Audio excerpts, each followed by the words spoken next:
മറ്റൊരു വശത്ത് ഹിരണി തൻ്റെ ഫോണിലെ ചിത്രങ്ങളിലേക്ക് നോക്കി നിശബ്ദയായിരിക്കുകയാണ്. കാർത്തികിൻ്റെ അനേകം ചിത്രങ്ങൾ ആ ഫോണിലുണ്ടായിരുന്നു. അവനെ എന്തിനാണ് താൻ ഇത്രയധികം നോക്കി നിൽക്കുന്നതെന്ന് അവൾക്കും തന്നെ മനസ്സിലാകുന്നില്ല. ഒരു കമ്പ്യൂട്ടർ സെന്ററിൽ പോയി പണം വാങ്ങി ചിലവാക്കിയാണ് അവൾ അവൻ്റെ വിവരങ്ങളും ശേഖരിച്ചു വെച്ചത്. അവൻ്റെ സാമീപ്യം പോലും അവളിൽ ഭയവും ആകാംക്ഷയും നിറക്കുന്നുമുണ്ട്. പ്രഭയെയും രുദ്രനെയും തകർക്കാനുള്ള വഴി തേടുകയാണവൾ. തൻ്റെ അമ്മയും സഹോദരിയും അവൻ്റെ കയ്യിൽ നിന്നും രക്ഷിക്കാൻ അവൾക്ക് കാർത്തികിൻ്റെ സഹായം അനിവാര്യമായിരുന്നു. ഇങ്ങനെയൊരു വഴിമുട്ടിയ അവസ്ഥയിലാണല്ലോ ഞാൻ എന്നവൾ സ്വയം പരിതപിച്ചു പോയി. സർ, എൻ്റെ കൈവിടൂ, ഞാൻ തനിയെ വരാം. മറ്റുള്ളവർ നോക്കുന്നത് സഹിക്കാനാവാതെ ഹിരണി പറഞ്ഞു. വെങ്കിടി എന്ന് വിളിച്ചാൽ മതി നീ. അവൻ പറഞ്ഞത് ഒട്ടും ഗൗനിക്കാതെ അവൻ മുന്നോട്ട് നടന്നു. ഓഫീസ് പുറത്ത് കാർ തയ്യാറായി നിൽക്കുന്നുണ്ടായിരുന്നു. കയറിതിൽ, അവൻ പറഞ്ഞു.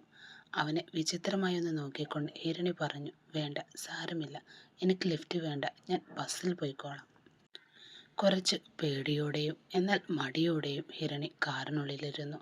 യാത്ര തുടങ്ങിയപ്പോൾ അവൾ അവനെ ആലോചനയോടെ നോക്കി. അതുകൊണ്ടവൻ കണ്ണു ചിമ്മിക്കൊണ്ട് ചോദിച്ചു, സൈറ്റ് അടിക്കുകയാണോ? എന്നെ നോക്കി. ഞാൻ അത്രയ്ക്ക് ഹാൻസമാണോ ഞാൻ? പെട്ടെന്ന് അവൾ നോട്ടം മാറ്റിക്കൊണ്ട് അല്ല എന്ന് പറഞ്ഞു. എന്നവൾ പരിഭ്രമിച്ചു പറഞ്ഞതും അവനുള്ളിൽ ചിരിച്ചുകൊണ്ട് വീണ്ടും പറഞ്ഞു, നിങ്ങൾ ഭയങ്കര ക്യൂട്ടാണ്. എന്തിനാണ് ഈ കാറിൽ കയറിയതെന്ന് അവൾ സ്വയം ശപിച്ചു പോയി. ആ നിമിഷം പോകുന്ന വഴി മാറിയപ്പോൾ ഹിരണിയെ ചോദിച്ചു, സർ, റൂട്ട് ഇതല്ലല്ലോ? അതെ, ഇതല്ല, അവൻ ശാന്തനായി പറഞ്ഞു. അവൾ പേടിയോടെ വീണ്ടും ചോദിച്ചു, എന്നെ എങ്ങോട്ടാണ് നിങ്ങൾ കൊണ്ടുപോകുന്നത്? അവൻ തമാശയായി പറഞ്ഞു, നിങ്ങളെ തട്ടിക്കൊണ്ടുപോയി വിൽക്കാൻ പോവുകയാണ്. കൊള്ളാമല്ലേ? അടുത്ത കഥക്ക് നല്ലൊരു കണ്ടന്റ് കിട്ടി. അവൻ കൂടുതൽ പേടിച്ചു പോയി. അവൻ മറുപടി പറയും മുമ്പേ കാർ ഒരു വലിയ വീടിന് മുന്നിൽ നിന്നു. ഇറങ്ങൂ എന്നവൻ പറഞ്ഞു. ആ വലിയ കൊട്ടാരം പോലെയുള്ള വീട് കണ്ട് ഹിരണി ഞെട്ടിപ്പോയി. ഇത് എൻ്റെ വീടാണ്. അവൻ മുന്നോട്ട് നടന്നു. സാർ എന്തിനാണ് ഇങ്ങോട്ട് എന്നെ കൊണ്ടുവന്നത്? അവൾ അവിടെ തന്നെ നിന്നുകൊണ്ട് ചോദിച്ചു. അവൻ തിരികെ വന്നതും അവളുടെ കൈ പിടിച്ചു. എൻ്റെ വീട്ടിൽ ഒരുപാട് മുറികളുണ്ട് ഹിരണി, ഭക്ഷണവുമുണ്ട്. നിങ്ങളെന്തിന് തനിച്ചൊരു വീട് അന്വേഷിക്കണം? ഇവിടെ എൻ്റെ അച്ഛനും അമ്മയും സഹോദരങ്ങളും ഒക്കെയുമുണ്ട്. നിങ്ങൾക്ക് കൂട്ടിന് അവരും ഉണ്ടാകും. ഹിരണിക്ക് ആകെ സംശയമായി. ഒരുപക്ഷെ കാർത്തികിനെ കുറിച്ചുള്ള വിവരങ്ങൾ ഇവൻ അറിഞ്ഞോ? അതാണോ അവൻ ഇങ്ങനെയെല്ലാം ചെയ്യുന്നത്? പക്ഷെ കാർത്തികയും തന്നെയും പറ്റിയുള്ള കാര്യങ്ങൾ ഇവൻ അറിയില്ലല്ലോ എന്നവൾ മനസ്സിൽ ചിന്തിച്ചു. നിങ്ങൾ എന്തിനാണ് എന്നെ ഇപ്പോൾ സഹായിക്കുന്നത്? അവൾ വീണ്ടും ചോദിച്ചു. എൻ്റെ ജീവൻ രക്ഷിച്ചതിന് അവൻ നിസ്സാരമായ മറുപടി നൽകി. ഇതവൻ എത്ര തവണ പറയണമെന്ന് ഹിരണി ആലോചിച്ചു. ഈ വലിയ സിറ്റിയിൽ നിങ്ങൾക്ക് തനിച്ച് താമസിക്കുന്നതിനും നല്ലത് ഇവിടെ നിൽക്കുന്നതാണ്. നിങ്ങൾക്ക് അത്ര വിഷമമാണെങ്കിൽ വീട്ടുവാടക എനിക്ക് തന്നോളൂ. അന്ന് നിങ്ങൾ എനിക്ക് തന്ന തുണ നിന്നത് ഞാൻ തന്നെ ചെയ്യുന്ന സഹായമാണിത്. കാർത്തിക് വീണ്ടും ഇന്ത്യയിലേക്ക് വന്നാൽ ഇങ്ങോട്ടായിരിക്കും വരിക എന്ന ചിന്ത അവളെ അവിടെ നിൽക്കാൻ പ്രേരിപ്പിച്ചു. പക്ഷെ അവൻ്റെ മുന്നിൽ നിൽക്കാൻ അവൾക്ക് മടിയായിരുന്നു. അവൻ അവളെ വലിച്ചുകൊണ്ട് ഉള്ളിലേക്ക് പോയി. അവൾ താമസിച്ചിരുന്ന ഹോട്ടലിലെ റിസപ്ഷനേക്കാൾ വലുതായിരുന്നു ആ വീടിൻ്റെ ഹാൾ. അവിടെ എല്ലാവരും തിരക്കിലായിരുന്നു. വെങ്കടി തൻ്റെ അമ്മയും ചെറിയമ്മയെയും വിളിച്ചു. അവർ ആരെന്ന് ചോദിച്ചപ്പോൾ എൻ്റെ ഫ്രണ്ടാണെന്ന് അവൻ മറുപടിയും നൽകി. അവർ അവളെ തന്നെ സംശയത്തോടെ ഒരു നോട്ടം നോക്കി. അവൻ വീട്ടുകാരോട് കള്ളം പറഞ്ഞു. അന്ന് എനിക്ക് പരിക്കേറ്റപ്പോൾ സഹായിച്ചൊരു പെൺകുട്ടിയെ പറ്റി ഞാൻ പറഞ്ഞില്ല അമ്മേ. വീട്ടുകാർ അവളാണിവൾ.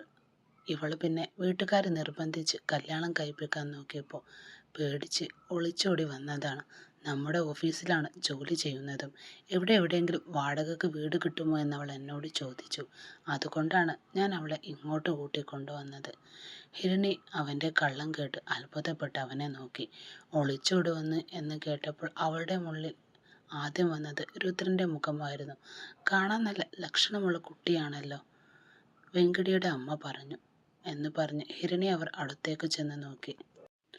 എൻ്റെ മകൻ്റെ ജീവൻ രക്ഷിച്ചതിന് നന്ദി എന്ന് വെങ്കിടിയുടെ അമ്മ അശ്വതിയും അവരോട് വീണ്ടും പറഞ്ഞു.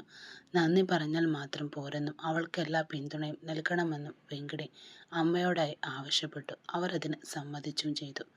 അടുത്ത നിമിഷം മീര തൻ്റെ മുന്നിൽ നിൽക്കുന്നവനെ നോക്കി. അവൻ്റെ കയ്യിൽ റോസാപ്പൂക്കൾ ഉണ്ടായിരുന്നു. എന്നും അവൻ റോസാപ്പൂക്കൾ കൊണ്ടുവരും. പക്ഷേ ഇന്ന് ആ പൂക്കൾക്കിടയിൽ ഒരു മഞ്ഞ റോസാപ്പൂവും കൂടി ഉണ്ടായിരുന്നു അതിൽ. അവൾ പൂക്കൾക്കായി കൈ നീട്ടി. അവൻ മടിയോടെ പൂക്കൾ നൽകി അവൾക്ക് മുന്നിലിരുന്നു. ഹിരണി, സോറി മീര എന്നവൻ വിളിച്ചു. അവൾ അവനെ തന്നെ ആശയക്കുഴപ്പത്തോടെ നോക്കി. രുദ്രൻ വീണ്ടും തുടർന്നു. Meera, I'm sorry. ഇതുവരെ ഞാൻ നിനക്ക് ചെയ്ത എല്ലാ ക്രൂരതകൾക്കും ക്ഷമ ചോദിക്കുന്നു.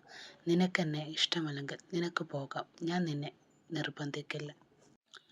അവൻ അല്പം മടിച്ചുകൊണ്ട് പറഞ്ഞു. നിനക്കെന്നെ ഇഷ്ടമാണെങ്കിൽ, അല്ലെങ്കിൽ ഭാവിയിൽ എന്നെ ഇഷ്ടമാണെന്ന് ഒരു വിശ്വാസമുണ്ടെങ്കിൽ നിനക്കിവിടെ തന്നെ തുടരാം. നിനക്ക് എത്ര സമയം വേണമെങ്കിലും എടുത്തോ. നിന്റെ താല്പര്യമില്ലാതെയാണ് ഈ താലി തന്നെ ഞാൻ നിന്റെ കഴുത്തിൽ ചാർത്തിയതും. അതിന് ഞാൻ നിന്നോട് ക്ഷമ ചോദിക്കുന്നു. പക്ഷേ എനിക്കൊരവസരം കൂടി തരണമെന്ന് നീ വിചാരിക്കുകയാണെങ്കിൽ ഞാൻ നിന്നോടൊന്നും കടപ്പെട്ടവനായിരിക്കും. എന്നെക്കൊണ്ട് കഴിയുന്നത്ര ഞാൻ നിന്നെ സന്തോഷിപ്പിക്കാം.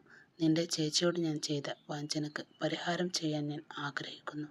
നിന്നോട് ചെയ്ത പാപത്തിന് പ്രായശ്ചിത്തം ചെയ്യാനും ഞാൻ ആഗ്രഹിക്കുന്നുണ്ട്. അവന് നേരെ തോക്ക് ചൂണ്ടിയപ്പോഴും താൻ എന്തിനാണ് ഇത്രയധികം ഭയന്നതെന്ന് അവൾ ആലോചിച്ചു. ക്ഷമിക്കുന്ന മനസ്സിന് സമാധാനം നൽകുമെങ്കിൽ എന്തുകൊണ്ടത് ചെയ്തുകൂടാ എന്ന് അവൾക്ക് തോന്നി. അവൾ തൻ്റെ വലതു കൈ അവന് നേരെ നീട്ടി. രുദ്രൻ്റെ മുഖത്ത് പുഞ്ചിരി വിടർന്നു. അവനൊരു പൂച്ചെണ്ട് അവളുടെ കയ്യിൽ കൊടുത്തു. അത് വാങ്ങിയ ഉടനെ അവൻ അവളെ ചേർത്ത് പിടിച്ചു. മീര അത് ഞെട്ടിപ്പോയി. താങ്ക്സ് മീര എന്ന് പറഞ്ഞുകൊണ്ട് അവൻ അവളെ കെട്ടിപ്പിടിച്ചു. ആ കെട്ടിപ്പിടുത്തത്തിൽ അവന് തികച്ചും വ്യത്യസ്തമായൊരു അനുഭവം തോന്നി. അത് പുതിയതായും ശരിയായും അവന് തോന്നി. ആ വികാരങ്ങൾ അവന് മനസ്സിലാക്കാൻ പോലും കഴിഞ്ഞില്ല. പൂച്ചെണ്ട് ഒരു കയ്യിൽ പിടിച്ചുകൊണ്ട് മീര മറുകൈ കൊണ്ട് അവൻ്റെ മുതുകിൽ തട്ടി. അവളുടെ ഗന്ധം പോലും അവന് ഒരുപാട് ഇഷ്ടപ്പെട്ടു. അവൻ മറ്റൊരു ലോകത്തെത്തിയ പോലെ തോന്നി.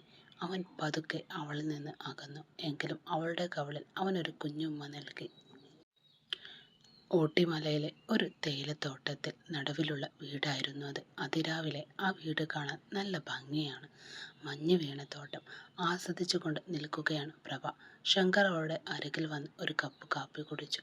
താങ്ക്സ് എന്ന് പറഞ്ഞവൾ കാപ്പി കുടിക്കാൻ തുടങ്ങി. ശങ്കർ അവളെ പുറകിലൂടെ കെട്ടിപ്പിടിച്ചു. അവളുടെ തോളിൽ മുഖം അമർത്തിക്കൊണ്ട് നീ വളരെ സുന്ദരിയാണെന്നും അദ്ദേഹം അവളോട് പറഞ്ഞു.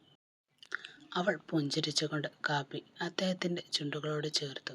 അദ്ദേഹം ഒരു സിപ്പ് കുടിച്ചു. പഞ്ചസാര അല്പം കുറവാണെന്ന് തോന്നുന്നു എന്ന് ശങ്കർ പരിഭവത്തോടെ പറഞ്ഞു.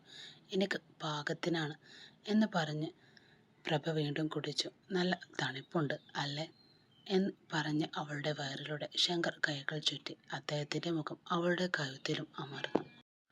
മതി, നീ ഇവിടെ തന്നെ ഇരിക്കണം. ഇല്ലെങ്കിൽ ഞാൻ തകർന്നു പോകും. നിന്നെ വിട്ടുപിരിയാൻ ഇനി എനിക്കാവില്ല എന്ന് അദ്ദേഹവും പറഞ്ഞു. എൻ്റെ മകനെ വിട്ടുപിരിഞ്ഞ് എനിക്ക് നിൽക്കാൻ കഴിയില്ല, പ്രഭ ശങ്കറിനോടായി പറഞ്ഞു. ശങ്കറിൻ്റെ ഭാവം മാറി. നീ പോകാൻ പാടില്ല പ്രഭ.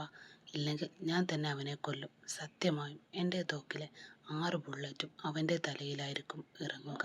ഞാൻ തമാശ പറയുകയില്ല. അവൾ അത് കേട്ടതും ഭയന്നുപോയി. അവന് എന്തെങ്കിലും സംഭവിച്ചാൽ പിന്നെ ഞാൻ ജീവനോടെ ഇരിക്കില്ല എന്ന് പറഞ്ഞ് അവൾ മാറാൻ ശ്രമിച്ചു. ശങ്കർ അവളെ തന്നെ നേരെ തിരിച്ചു. ആ തള്ളൽ അവളുടെ കയ്യിലിരുന്ന കാപ്പി കപ്പ് താഴേക്ക് വീണു. ഞാൻ അവനു വേണ്ടി ജീവൻ കളയാൻ നീ തയ്യാറാണോ? അങ്ങനെയെങ്കിൽ ഞാൻ മരിച്ചാൽ നിനക്ക് കുഴപ്പമില്ലേ എന്ന് ശങ്കർ പ്രഭയോടായി ചോദിച്ചു. അവളുടെ മുഖത്ത് ഭയം നിറഞ്ഞു. അങ്ങനെയൊന്നും പറയില്ലേ ശങ്കർ എന്ന് പ്രഭ പരിഭവത്തോടെ പറഞ്ഞു. ഞാനാണോ അത് അവനാണോ? നിന്റെ മുന്നിലുള്ള ഓപ്ഷൻ ഇതാണ്. നിനക്ക് വേണ്ടി ഞാൻ എത്ര വർഷം കാത്തിരുന്നെന്ന് ആലോചിച്ച് നോക്കുന്നേ. നിന്റെ മകൻ കുട്ടിയല്ല. അവന് നിന്റെ ആവശ്യവുമില്ല. പക്ഷെ എനിക്ക് നിന്നെ എപ്പോഴും വേണം എന്ന് ശങ്കർ കർക്കശമായി പ്രഭയോട് പറഞ്ഞു.